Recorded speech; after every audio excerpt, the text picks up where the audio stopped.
से होने से पंगा और चिपे जमे बेचा होवे चंगा। এই গান মান বন্ধ, এখন কোনো গান মান চলবে না। মা তুমি কি অল্টু মিয়ার সন্তান বল্টু মিয়ার সাথে বিয়ে করতে রাজি? তাহলে বলো কবুল। আলহামদুলিল্লাহ আলহামদুলিল্লাহ। বাবা তুমি কি বল্টু মিয়ার মেয়ে ছকিনের সাথে বিয়ে করতে রাজি? এই বিয়ে আমি মানি না, কারণ এই বিয়ে আমি মানবো না। কি সমস্যা? 1 লাখ টাকা দিলে তাহলে আমি বিয়ে মানি না।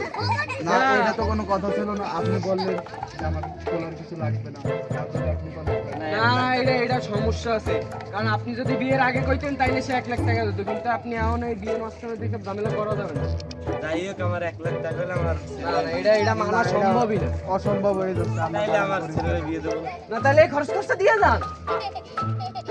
দাঁড়ান আমি বরে কিছু কথা বলতে চাই আপনাদের মাঝখানে। আমার বাবার কথাটা বলতো না, আপনাদের কিভাবে বলবে, বাবা ডিরেক্ট বলছে আপনাকে খারাপ লাগবে, কিন্তু যেটা বাস্তব সেটা বলতেছি। ছেলে যে আমি যে তার ছেলে, এর ছেলে একটা চাকরি পেয়েছে নতুন, সেখানে 15 লাখ টাকা লাগবে অ্যাডভান্স।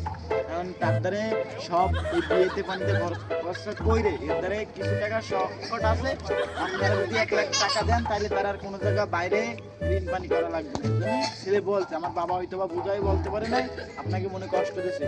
তা এখন আপনারা দেখেন গুরুজনরা আছে, যদি আমার বলা সম্ভব না কোনো যৌতুক দিয়ে কাজী সাহেব। যৌতুক মৌতুক কোনো কিছু চলবে না, কারণ এই কথা আমারও বলা হয় নাই, মেয়ের বাপরেও বলা হয় নাই।